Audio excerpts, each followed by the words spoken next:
So occasionally stories got picked up about the kind of thing I was doing. So I guess I was identified as a person who was actively involved in trying to do things that reduced conflict. So when 9/11 happened, and it was stunning and shocking and appalling to all of us, I had the same kind of sick feeling I think everybody else did at the time. So there was an announcement that there was going to be a prayer and memorial service at the Library Mall that Friday after the Tuesday. And I hadn't even planned to go. I wasn't quite sure how that would help things at all. And then it was Thursday, I got a call from someone in the Chancellor's office asking if I would talk to this gathering.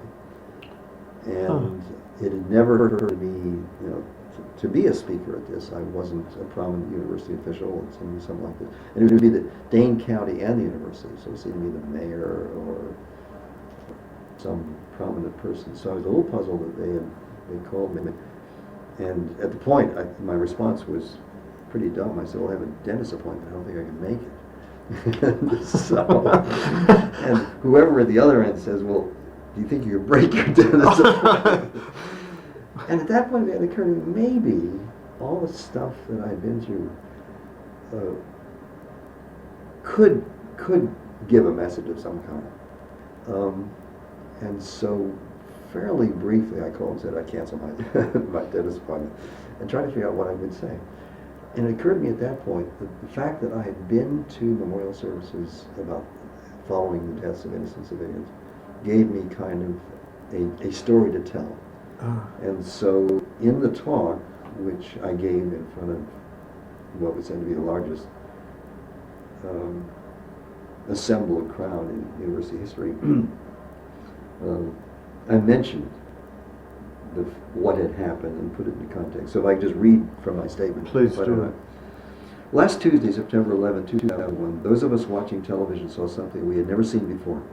The deaths of thousands of our fellow human beings trapped inside the World Trade Center in Manhattan as the towers crumbled to the ground. We're here today to reflect upon and remember those who died in that tragedy and the parallel tragedies in Washington, D.C. and the countryside near Pittsburgh. The violent death of a single innocent person is a tragedy. The violent death of thousands of innocent people strains the human heart. Today we join with millions of others gathered today throughout the land and overseas to share our grief and to extend our sympathy and support to the families and friends of those who died. And here's the part that I felt my personal sympathy on.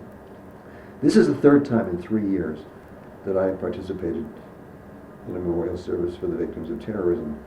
3 years ago, in a village in Chiapas, Mexico, I stood with the relatives and friends of dozens of women and children who had been killed by paramilitary forces while they were worshiping in a nearby chapel.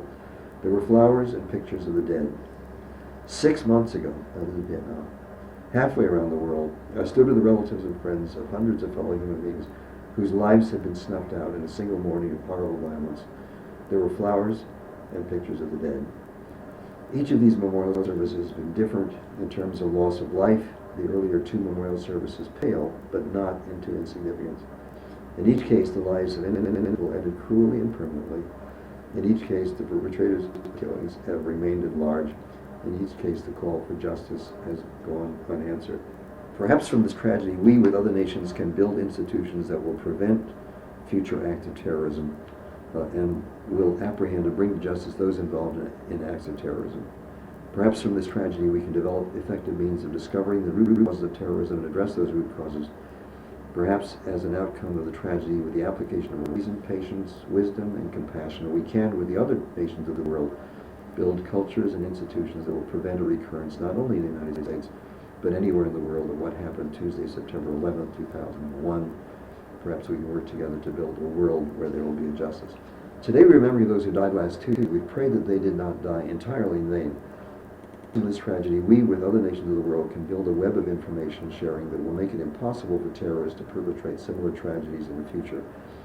Perhaps, despite the pain of this tragedy, we can abide by our national principles that individuals are innocent until they're proved guilty, that those who are guilty are to be punished, not their relatives, not those who speak the same language, not those who come from the same ethnic background, not those who share the same religious affiliation or live within the same national boundaries, wherever those boundaries may be. As our national leaders have repeated during the past several days, each of us has an obligation to protect from harassment or worse those among us here in Madison and elsewhere in the United States whose language, ethnic background, or religion makes them targets of abuse by our fellow Americans looking for someone or some group to blame and punish, and let's protect the innocent from being blamed and punished. We can understand that some among us are calling for war in the belief that a war of retribution will bring us comfort. At times like this, we must remember that nothing kills innocent civilians like wars. Let us not kill innocent civilians in an effort to punish those who kill innocent civilians.